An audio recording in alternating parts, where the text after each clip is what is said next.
닐스의 신기한 여행. 흰 거위를 타고. 3월 20일 일요일. 옛날 스웨덴에 닐스라는 소년이 살고 있었다. 닐스는 10서너 살쯤 된 소년으로 짓궂은 장난꾸러기였다. 그가 할 수 있는 일이란 고작 거위를 지키는 일뿐이었다. 닐스는 빈둥빈둥 놀며 말썽만 피워서 부모님은 여간 걱정이 아니었다. 어느 일요일 아침이었다. 닐스는 창가의 책상 앞에 앉아 교회에 갈 채비를 하고 있는 부모님을 물끄러미 바라봤다. 닐스는 가슴이 두근거렸다. 아, 신난다. 나 혼자 2시간은 실컷 놀겠구나. 총놀이를 하고 놀아야지. 그런데 밖으로 나가려다 말고 아버지가 갑자기 이렇게 말했다. 닐스야, 집에 있으려거든 설교집이라도 읽어라. 돌아와서 내가 하나하나 물어보겠다. 부모님이 밖으로 나가자 닐스는 짜증을 냈다. 엄마 아빠는 나만 보면 놀지도 못하게 달달 볶으셔.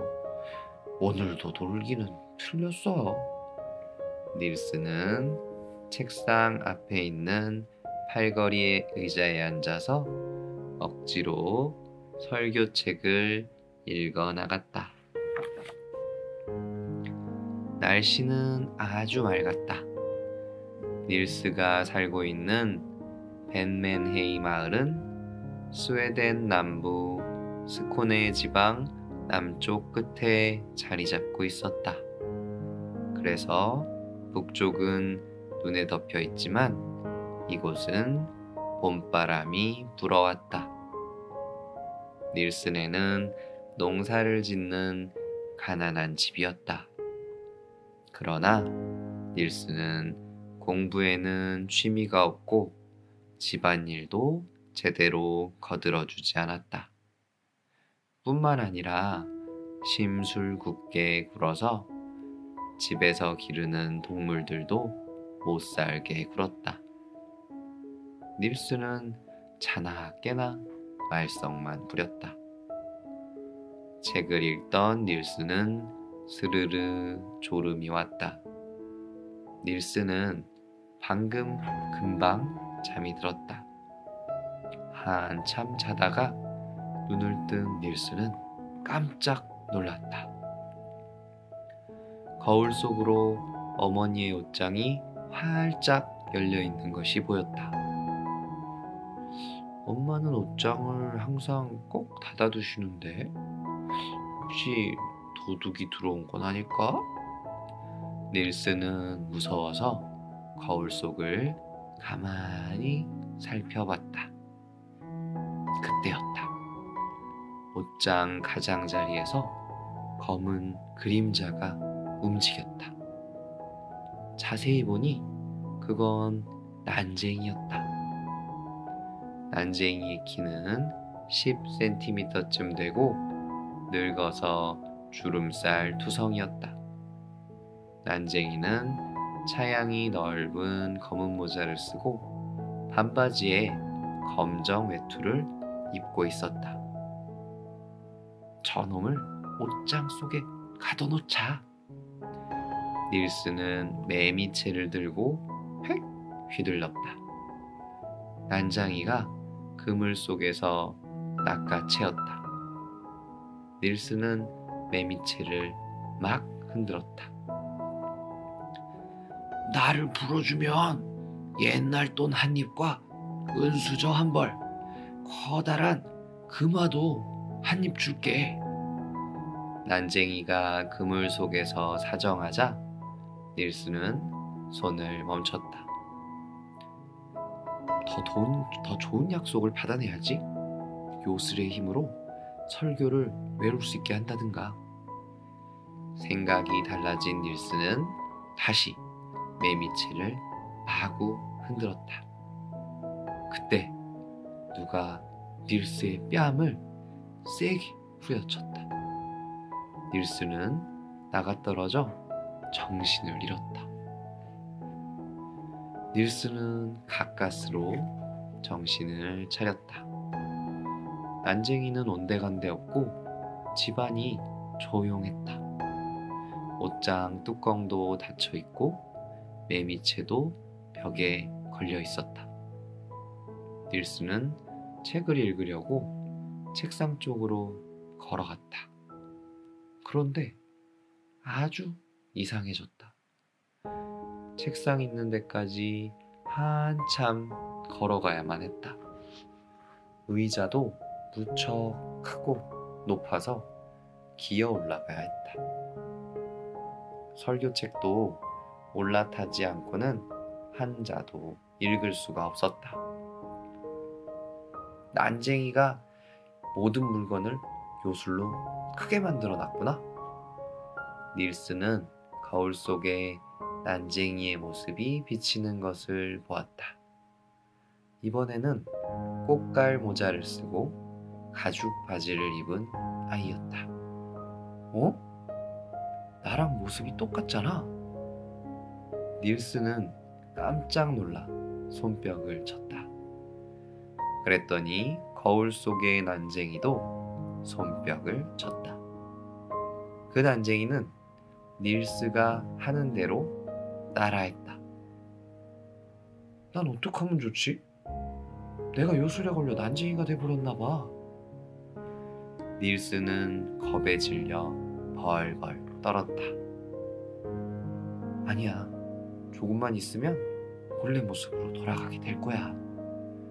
닐스는 눈을 살그머니 떠보았다. 그래도 마찬가지였다. 콧잔등에 죽은 개, 노란색 헌 가죽 바지, 구멍이 난 양말도 그대로였다. 하나님, 제발 저를 본래의 모습대로 만들어주세요. 이제부턴 나쁜 짓을 하지 않겠어요. 닐스는 방바닥에 앉아 울면서 기도했다. 그러다가 닐스는 자리에서 벌떡 일어났다. 난쟁이를 찾아 화해를 해야지. 닐스는 난쟁이가 외양간에 산다는 말이 생각났다.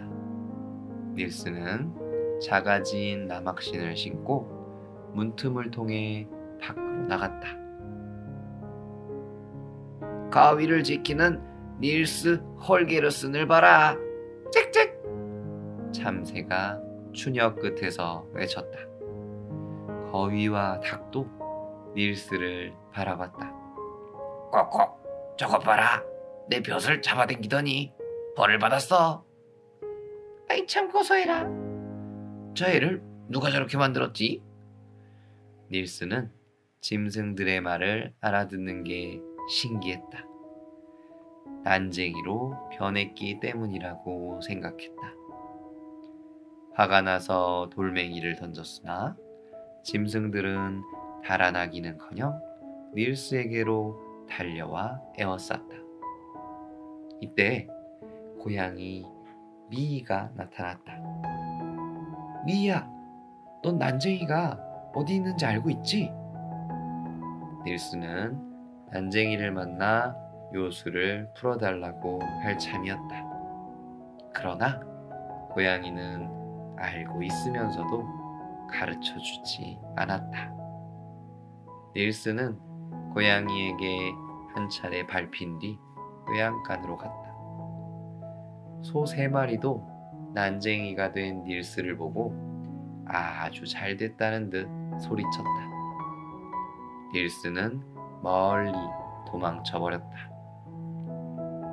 돌담 위로 올라간 닐스는 곰곰이 생각했다. 내가 보통 아이로 돌아가지 못한다면 사람들의 놀림감이 되고 말 거야. 무섭기 짝이 없는 일이었다. 짙푸른 하늘에 온갖 철새가 때를 지어 북쪽으로 날고 있었다. 발트해를 건너왔던 새들이었다. 기러기 떼도 날고 있었다. 함께 날지 않겠니? 저 넓은 하늘을 말이야. 기러기가 날다가 마당에서 뒤뚱거리는 거위에게 말을 건넸다. 아기 거위가 따라가고 싶어 날개를 퍼덕였다. 늙은 아빠 거위가 새끼에게 말했다. 바보짓이야. 저 패거리들은 집이 없어서 주위에 얼어 죽는다. 수거위 몰테는 아주 젊고 튼튼했다. 흰 깃을 가진 그 거위는 여행이 하고 싶어 견딜 수가 없었다. 또 기러기 떼가 날아가는 게 보였다. 그 기러기들도 함께 날아가자고 말을 걸었다. 잠깐 기다려줘. 몰테는 날개를 펼치고 훌쩍 뛰었지만 곧 땅에 떨어졌다. 기러기 떼들이 하늘에서 내려왔다. 몰텐이 다시 날개를 펼쳤다. 이것을 본 닐스는 걱정이 됐다. 몰텐은 부모님이 아끼는 제일 큰 거위였다. 안 돼! 넌 가면 안 된단 말이야. 닐스는 돌담 위에서 뛰어내려 몰텐의 목에 매달렸다. 몰텐은 그때 마침 나는 법을 배워서 하늘로 날아오르던 참이었다. 몰텐은 닐스를 등에 태운 채 위로 날아올랐다. 기러기 떼는 그렇게 높지 않은 곳을 날고 있었다. 새로 끼인 친구를 위해서였다. 닐스는 거위를 탄 채 밑을 내려다봤다.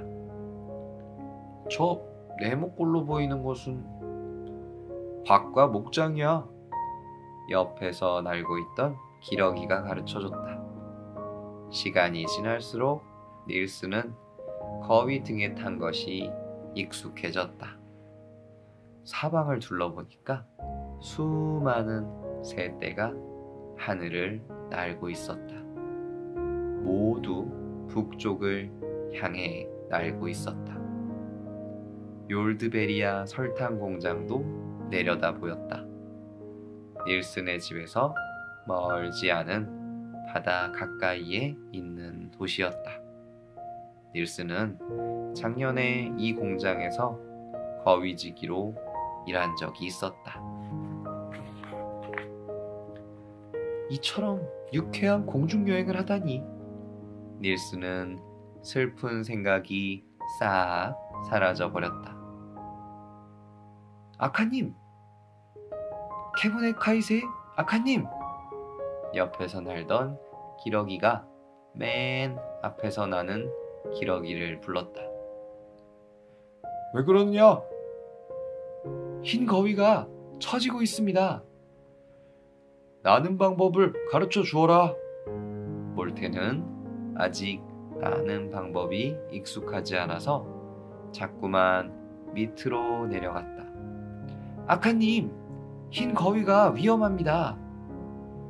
함께 못 나는 녀석은 집으로 돌아가라고 해라. 케브네카이세의 아카는 냉정하게 말했다. 100살이나 되는 이 암기러기는 몰텐도 소문을 들어 알고 있었다.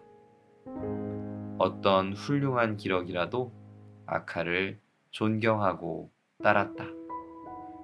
몰텐, 아직 날아본 적이 없는 내가 랩란드까지 쫓아가다니 돌아가는 게 좋겠다. 닐스가 외쳤다. 그런 말을 하면 또 흔들어서 떨어질 거야. 몰텐은 화가 났다. 언제나 집에서 못 살게만 굴었던 닐스였기 때문이다. 흰 거위는 기러기 떼에 뒤지지 않으려고 온 힘을 다해 날았다. 악한 님이 여자였어. 미안해.